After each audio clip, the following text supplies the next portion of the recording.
Hey everyone, this is Divya and welcome to Riddhi maths. So पिछले lecture के अंदर हम लोगों ने क्या पढ़ा था, ऑर्डर्ड फील्ड पे, कंप्लीटनेस ऑफ ऑर्डर फील्ड पे कुछ थ्योरम क्वेश्चंस जो है हमने देखे थे।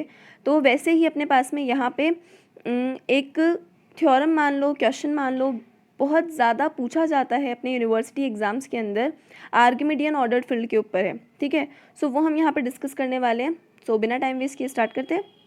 Prove that every complete ordered field R is an Archimedean ordered field। हमें यहाँ क्या प्रूफ करना है कि हर complete ordered field R जो है वो एक Archimedean ordered field होती है। ठीक है, तो let F be a complete ordered field। सबसे पहली चीज़ तो क्या है कि F जो है वो complete ordered field हमने ले ली। ठीक है, अब हमें शो क्या करना है, we have to show that F is a Archimedean ordered field। हमें प्रूफ करना है कि आर्किमिडियन ऑर्डर्ड फील्ड है कौन, एफ। ठीक है, दैट इज, इसका मतलब हमें क्या प्रूफ करना है, आर्किमिडियन ऑर्डर फील्ड होता क्या है हम देख लेते हैं। That is to prove that x comma y belongs to F, y is greater than 0, there exist a natural number n belongs to n such that ny is greater than x। हमने इससे पहले वाले lecture के अंदर पढ़ा था कि Archimedean ordered field क्या होती है, यही तो थी उसकी डेफिनेशन। ठीक है, याद नहीं आ रही हो तो एक बार जाके वो वीडियो जो है वो देख लेना, मैं डिस्क्रिप्शन में लिंक डाल दूंगी। ठीक है, सो हमने क्या देखा यहाँ पे, देखो कि x, y जब f को बिलोंग करेगा, है ना, और y ग्रेटर देन 0 होना चाहिए, तो यहाँ पे एक नेचुरल नंबर एग्जिस्ट करेगा कि ny जो है वो क्या होगा, ग्रेटर देन x होगा। ये होती है आर्किमिडियन ऑर्डर फील्ड की डेफिनेशन। तो हमें अब f के लिए ये चीज़ प्रूफ करनी होगी। ठीक है, देखते हैं कैसे प्रूफ करेंगे। अब अगर x मान लो देखो लेस देन 0 हुआ, अब अगर x है ना लेस देन 0 होगा, तो देखो एक बात बताओ, जब x छोटा है तो ny से तो छोटा होगा ही ना। जब x 0 से ही छोटा है तो ny से तो ny से तो छोटा होगा ही ना। ठीक है, इसका मतलब तब तो ऑब्वियसली प्रूफ हो जाएगा। ठीक है, लेकिन अगर x जो है वो बड़ा हुआ तो क्या। ठीक है, तो अगर x ग्रेटर देन 0 हुआ तो we will prove the theorem using contradiction. ठीक है, तो हम कॉन्ट्रडिक्शन से इसको प्रूव करेंगे।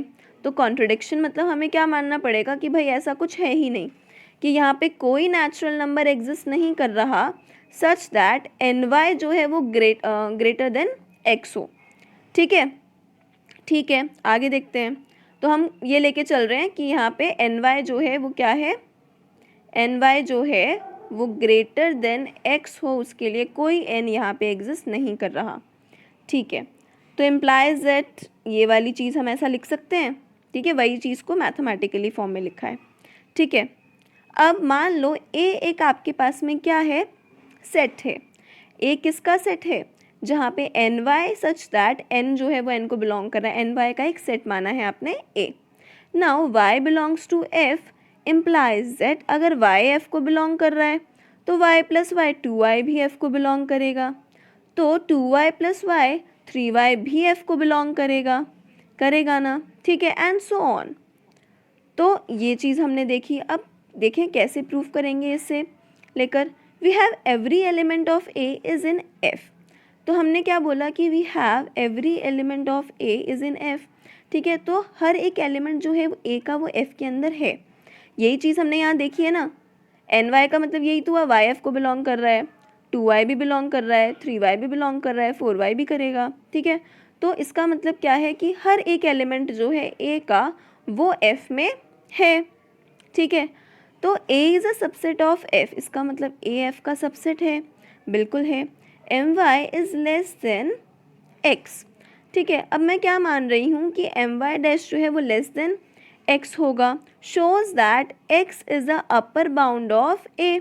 हाँ, अगर my डैश जो है वो लेस देन x हुआ, ठीक है, तो इसका मतलब क्या हुआ, x तो अपर बाउंड हुआ ना, x बड़ा है तो वो आगे से ऊपर से बाउंड करेगा ना उसको। ठीक है, तो x क्या हो गया, अपर बाउंड हो गया।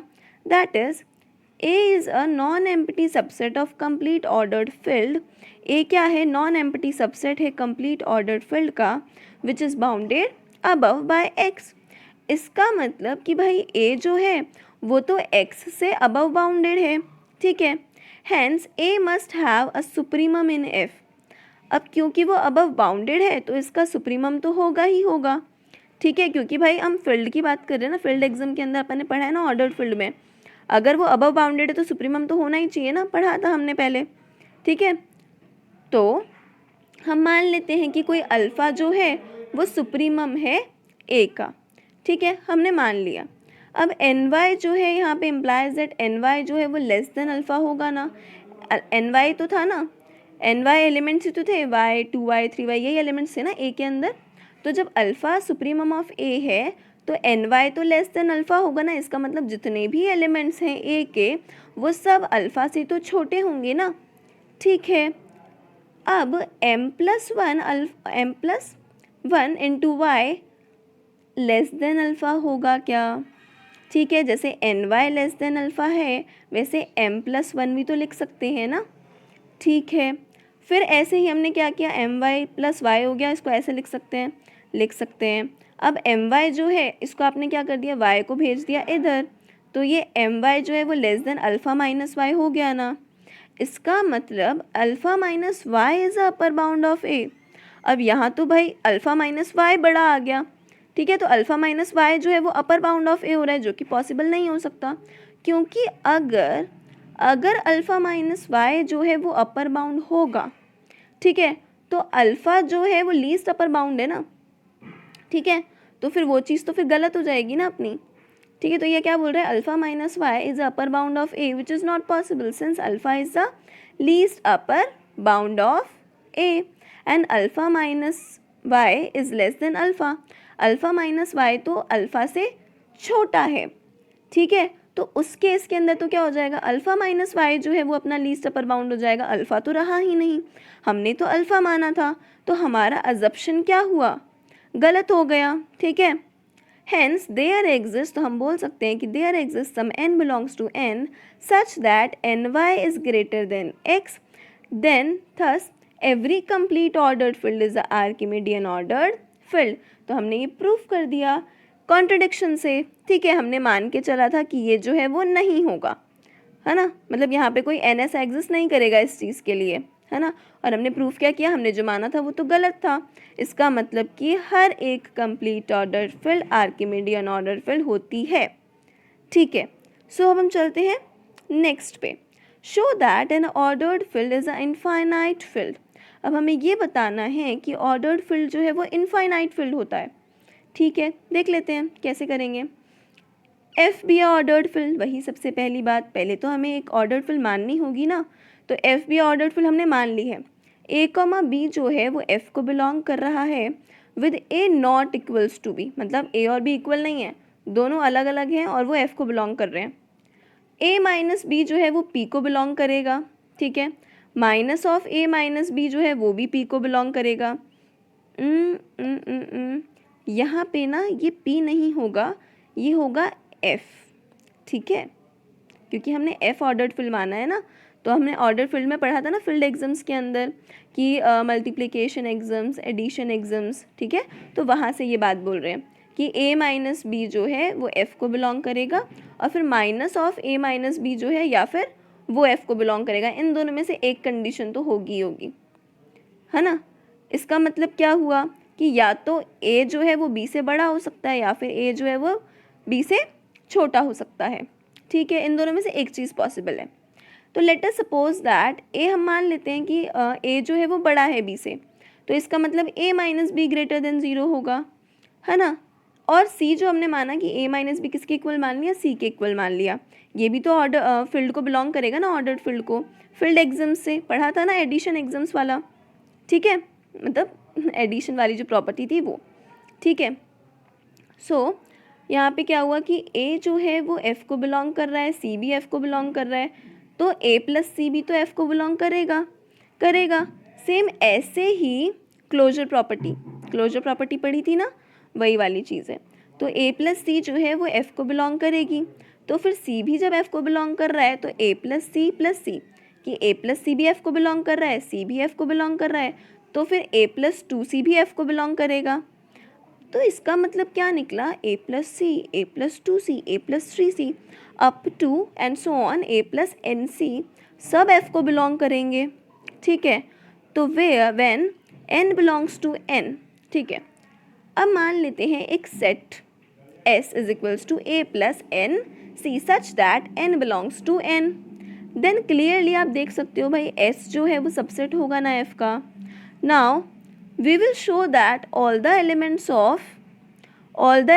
Of S are distinct. तो आप ये बोलोगे कि देखो अब हमें क्या प्रूफ करना पड़ेगा कि ये जितने भी एलिमेंट्स हैं ना एस के सभी एलिमेंट्स को आपको डिफरेंट प्रूफ करना पड़ेगा, डिस्टिंक्ट प्रूफ करना पड़ेगा, ठीक है। तो ये भी हम कर देते हैं। तो उसके लिए हमने लिया कि मान लो कि a प्लस एम सी और a प्लस एन सी, मान लो कि कोई दो सेम है। तो अगर कोई दो एलिमेंट्स इसके सेम हुए तो क्या होगा देखो, तो a और a कट जाएगा ना, ठीक है। और m c is equals to n c, तो m तो n के इक्वल हो गया। लेकिन m और n तो भाई इक्वल हो ही नहीं सकते क्योंकि दोनों डिफरेंट नेचुरल नंबर हैं, ठीक है। सो इसीलिए ये दोनों भी इक्वल नहीं हो सकते, ठीक है। Which shows that all the elements of S, इसका मतलब सारे के सारे जो S के एलिमेंट्स हैं ना वो डिफरेंट हैं। तो S is an infinite subset of F। तो इसका मतलब S क्या हुआ, इनफाइनाइट सबसेट ऑफ F हुआ कि नहीं हुआ ना, क्योंकि यहाँ पे सारे के सारे एलिमेंट्स क्या हैं, डिफरेंट हैं। तो F is an infinite field, तो F तो क्या हो गया, इनफाइनाइट फील्ड हो गया, क्योंकि S जब इनफाइनाइट फील्ड है, ठीक है, तो S तो F का सबसेट था ना, तो F तो इनफाइनाइट होगा ही होगा, ठीक है। तो if A is less than B then also it can be easily proved that F is an infinite field। जैसे हमने A is greater than B के लिए प्रूव किया है ना, सेम वैसे ही हम इनफाइनाइट फील्ड जो है F को प्रूव कर सकते हैं A is less than B के लिए भी, ठीक है। तो काफ़ी इजी था ये अपने पास में। हमने इस लेक्चर के अंदर दो छोटी छोटी चीज़ें पढ़ी हैं, दो छोटी छोटी चीज़ें जो है वो शो की है। तो अगले लेक्चर के लिए देखते हैं नेक्स्ट टॉपिक क्या होता है। तब तक के लिए बाय बाय।